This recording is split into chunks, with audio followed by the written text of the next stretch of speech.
अस्सलाम वालेकुम electrical third year students. आज हम अपना course transmission and distribution and protection of electrical power system के चैप्टर नंबर 1 ट्रांसमिशन सिस्टम से स्टार्ट करेंगे। सबसे पहले जो क्वेश्चन आता है कि हमें transmission lines and distribution lines की ज़रूरत क्यों है, तो हम अपनी आज की जो पूरी दुनिया है उसमें देखें तो हमारे जितने भी इंस्ट्रूमेंट्स हैं, इंडस्ट्रीज़ में मशीनें हैं, हमारे घरों में जितने भी लाइट्स, बल्ब्स, फैंस वगैरह हैं, उनको चलाने के लिए हमें इलेक्ट्रिकल पावर की ज़रूरत पड़ती है। इस इलेक्ट्रिकल पावर को मुख्तलिफ सोर्सेज को यूज़ करके जनरेट किया जाता है। इन सोर्सेज में जो है आपके पास कोल है, ऑयल है यानी फ्यूल, वाटर को भी हम यूज़ करते हैं और यूरेनियम को भी इनरिच किया जाता है, उसकी भी अफजूगी की जाती है। अब ये जो सोर्सेज यूज़ किए जाते हैं, ये पावर स्टेशन जो हैं वहाँ पे इंस्टॉल किए जाते हैं जहाँ पे इन सोर्सेज की अवेलेबिलिटी जो है वो आसानी के साथ हो। जैसा कि कोल है या ऑयल है, ये पावर स्टेशन जिनमें ये फ्यूल यूज़ होता है, ये पावर स्टेशन ऐसे एरियाज़ में लगाए जाते हैं जहाँ पे इनकी अवेलेबिलिटी आसानी से हो, वहाँ पे वाटर की जो अवेलेबिलिटी है वो बहुत ज़्यादा हो और इसके साथ साथ जो ईंधन है उसको आसानी से वहाँ तक पहुँचाया जा सके। इस तरह अगर हमारे हाइडल पावर स्टेशन हैं जिनमें वाटर को हम यूज़ करते हैं, वो ऐसे मकामात पे होते हैं जहाँ वाटर की जो हाइट है वो कुदरती तौर पर बुलंद होता है कि हमें उसको और बुलंद करने के लिए जो है अपने रिसोर्स ना यूज़ करने पड़े, तो ऐसे मकामात की तलाश की जाती है। ऐसे मकामात ज़्यादातर जो है हाइडल पावर स्टेशन के लिए वो माउंटेनियस रीजन्स में होते हैं, यानी पहाड़ी इलाकों में होते हैं। इसी तरह जो यूरेनियम है यानी जो हमारे न्यूक्लियर पावर प्लांट्स हैं, उनके लिए भी ऐसी जगह तलाश की जाती हैं कि बाद में जो मटेरियल हमने डिस्पोज ऑफ करना है उसको करने में डिस्पोज करने में आसानी हो। तो जो हमारे पावर स्टेशन है जहाँ पे टरबाइंस जो है इन फ्यूल्स को यूज़ करके रन करती हैं और इलेक्ट्रिकल पावर को जनरेट करती हैं, वो टरबाइंस जो हैं वो पावर स्टेशन जो है वो ज़्यादातर जो है वो पॉपुलेशन से दूर यानी रिमोट एरियाज़ में होते हैं, दूर दराज के इलाकों में होते हैं। अब आपकी इलेक्ट्रिकल पावर जो है वो किसी रिमोट एरिया में जनरेट हो रही है, लेकिन आपका जो सारा जो इंस्ट्रूमेंट्स हैं, जो लोड है जिन्होंने इलेक्ट्रिकल पावर को यूज़ करना है, वो आपके पॉपुलेशन एरिया में है, जहाँ पे आपकी आबादी है, जहाँ पे आपकी इंडस्ट्रीज़ हैं। तो आपने उस इलेक्ट्रिकल पावर को जो आपने उन पावर स्टेशन में जनरेट कर रहे हैं उसको वहाँ से आपने कंज्यूमर एरिया में लेके जाना है। अब इसको जनरेटिंग स्टेशन से कंज्यूमर एरिया में जो ले जाने का अमल है, इसको हम ट्रांसमिशन सिस्टम कहते हैं।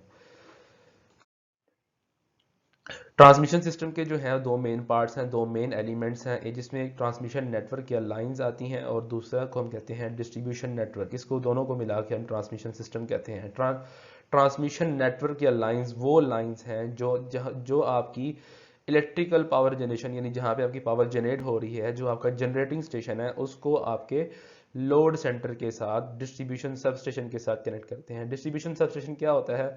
ये वो सब स्टेशन है जहाँ पे आपके वोल्टेज के लेवल को चेंज किया जाता है, यानी कंज्यूमर के मुताबिक। जैसे अगर आपकी इंडस्ट्रीज हैं तो उनको डिफरेंट रिक्वायरमेंट है पावर की, जो एक डोमेस्टिक कंज्यूमर है उसकी एक डिफरेंट रिक्वायरमेंट है। तो ये जो लाइंस हैं जो जनरेटिंग स्टेशन को एक डिस्ट्रीब्यूशन सब स्टेशन के साथ कनेक्ट करती हैं, उनको हम ट्रांसमिशन लाइंस कहते हैं, ट्रांसमिशन नेटवर्क कहते हैं।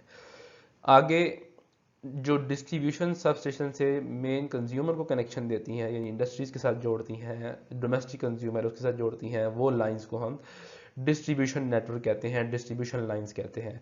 तो ये दो मेन एलिमेंट्स हैं, ट्रांसमिशन नेटवर्क और लाइंस एंड डिस्ट्रीब्यूशन नेटवर्क और लाइंस। इन दोनों को मिला के हम ट्रांसमिशन सिस्टम कहते हैं।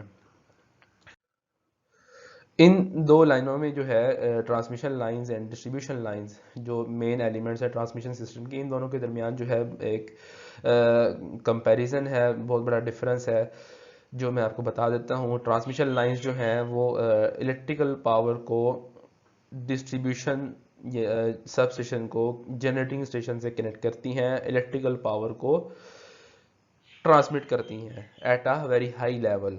जबकि जो डिस्ट्रीब्यूशन लाइंस हैं वो आपको कंज्यूमर्स को कनेक्शन देती हैं, पावर का कनेक्शन देती हैं, और वो डिस्ट्रीब्यूशन सब स्टेशन को कंज्यूमर के साथ कनेक्ट करती हैं। जबकि ट्रांसमिशन लाइंस जो है वो आपके जनरेटिंग स्टेशन को डिस्ट्रीब्यूशन सब स्टेशन के साथ कनेक्ट करती हैं।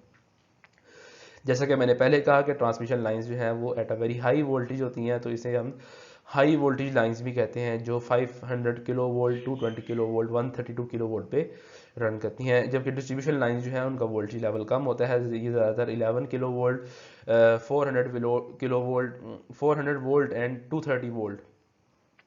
ट्रांसमिशन लाइंस जो हैं उनको सपोर्ट करने के लिए बहुत हाई टावर्स यूज़ किए जाते हैं, जबकि डिस्ट्रीब्यूशन लाइंस को हम स्मॉल पोल्स यूज़ करके भी सपोर्ट कर सकते हैं। तो ये इनके दोनों के दरमियान जो है एक मेन कंपैरिजन है। पावर सिस्टम के एलिमेंट्स। पावर सिस्टम क्या है? पावर सिस्टम क्या होता है? पावर सिस्टम जो है ऐसा सिस्टम है जिसमें आप इलेक्ट्रिकल पावर को जनरेटिंग स्टेशन से हाई वोल्टेज लाइंस के ज़रिए, हाई वोल्टेज ट्रांसमिशन के ज़रिए और डिस्ट्रीब्यूशन लाइंस के ज़रिए जनरेटिंग स्टेशन को लोड सेंटर के साथ जोड़ते हैं। यानी जनरेटिंग स्टेशन को ट्रांसमिशन नेटवर्क जो कि at a very high voltage है और डिस्ट्रीब्यूशन लाइंस के ज़रिए लोड से आपने जोड़ना है। ये आपके जो, इससे हमें पता चल गया कि हमारे चार मेन एलिमेंट्स हैं पावर सिस्टम के, जिसमें जनरेटिंग स्टेशन है, ट्रांसमिशन नेटवर्क है, डिस्ट्रीब्यूशन नेटवर्क है और लास्ट में क्या है? लोड है। Generating station. जनरेटिंग स्टेशन जहाँ पे आप इलेक्ट्रिकल पावर को जनरेट कर रहे हैं, ये ज़्यादातर जो है हमारे 3 फेज अल्टरनेटर्स यानी जनरेटर्स होते हैं, सिंक्रोनस जनरेटर्स होते हैं, जिसको यूज़ करके ये आपका जो कोर्स है 8316 आप उसमें पढ़ लेंगे एसी मशीन्स में कि सिंक्रोनस मोटर, सिंक्रोनस जनरेटर्स क्या होती हैं, 3 फेज अल्टरनेटर्स क्या होते हैं। उनको यूज़ करके हम यूजुअली जो है जो हमारा जनरेटिंग वोल्टेज होता है वो 11 किलो वोल्ट होता है। ये थोड़ा सा वेरी करता है, लेकिन अमूमी तौर पे ये 11 किलो वोल्ट ही रहता है। इस जनरेटिंग वोल्टेज को हम स्टेप अप करते हैं 132 किलो वोल्ट पे, 220 किलो वोल्ट पे या 500 किलो वोल्ट पे। वोल्टेज को स्टेप अप करने का क्या मकसद है ये मैं बता देता हूँ आपको। वोल्टेज को जो आपने लेवल को इंक्रीज कर लिया using the stepping up transformer, इससे क्या होगा कि आपका करंट का लेवल कम हो जाएगा। करंट का लेवल कम होने से क्या होगा कि आपका साइज ऑफ द कंडक्टर जो आप यूज कर रहे हैं ट्रांसमिशन लाइंस में, वो आपका रिड्यूस हो जाएगा। आपकी मटेरियल कॉस्ट जो है ट्रांसमिशन लाइन बनाने पे जो है वो क्या हो जाएगी? कम हो जाएगी। इससे क्या होगा कि आपका पावर लॉस भी, जब करंट का लेवल यानी आई स्क्वेयर आर लॉसेज जो है, जब करंट का लेवल कम हो गया तो आपके आई स्क्वेयर आर लॉसेज भी कम हो जाएंगे। ये मैंने एक मैथमेटिकल रिप्रेजेंटेशन दी है, आप इसको देख सकते हैं कि इसमें साइज ऑफ द कंडक्टर की जो है वो कैसे रिड्यूस हो रहा है। जब करंट का साइज कम हो, करंट का लेवल जो है वो डिक्रीज हो गया, तो उससे जो बाय ओहम्स लॉ अगर हम देखें तो रेजिस्टेंस का लेवल जो है इंक्रीज करता है। और रेजिस्टेंस का फार्मूले में देखें तो रेजिस्टेंस जो है वो एरिया ऑफ द कंडक्टर के साथ जो है इन्वर्सली प्रोपोर्शनल है। इन्वर्सली प्रोपोर्शनल है। रेजिस्टेंस का लेवल अगर इंक्रीज करेगा तो एरिया द कंडक्टर जो है वो डिक्रीज करेगा। तो हमें जो है इससे दो फायदे हो गए। एक तो हमारे लॉसेस जो है वो कम हो गए वोल्टेज लेवल इंक्रीज करने से। दूसरा, हमें जो है अपना मटेरियल जो है उसकी कॉस्ट हमें कम इस्तेमाल करनी पड़ेगी। दूसरी चीज जो थी इसमें, दूसरा एलिमेंट जो था वो ट्रांसमिशन नेटवर्क था। ट्रांसमिशन नेटवर्क के दो पार्ट्स हैं, primary transmission and secondary transmission. Transmission network मैंने आपको बता दिया कि जनरेटिंग स्टेशन को आपने डिस्ट्रीब्यूशन सबस्टेशन के साथ जो लाइंस कनेक्ट करती हैं उसे हम ट्रांसमिशन नेटवर्क कहते हैं।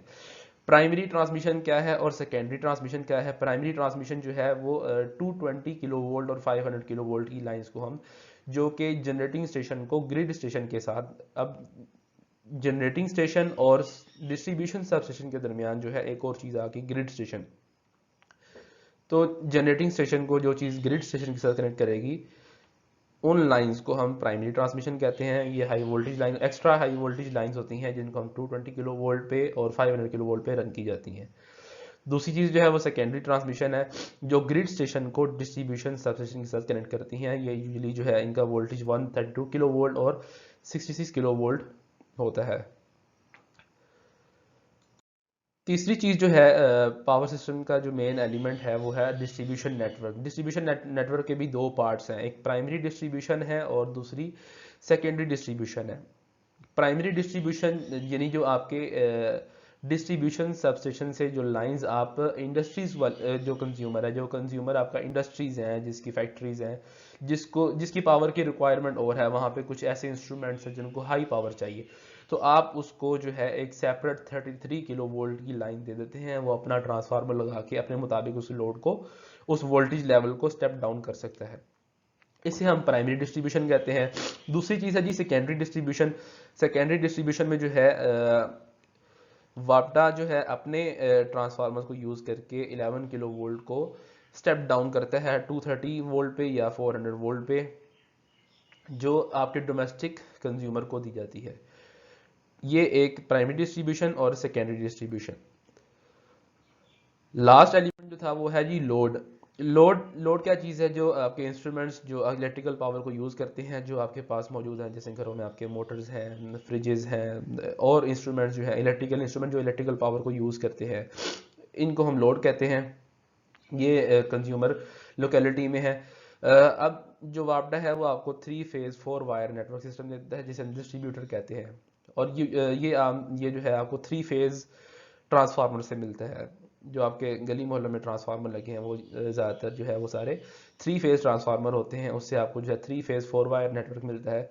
अगर जो है आमतौर पे जो कंज्यूमर है उसको एक सिंगल फेज और एक न्यूट्रल प्रोवाइड कर दिया जाता है, जो आपको 230 वोल्ट देता है। लेकिन अगर कोई ऐसा कंज्यूमर है जो कि जिसका कोई ऐसा इंस्ट्रूमेंट है जिसका वोल्टेज लेवल जो है वो ज़्यादा है, तो उसे फिर जो है वो वोल्टेज लेवल उसी लिहाज से 400 वोल्ट भी जो दो फेजेस के दरमियान प्रोवाइड किया जाता है।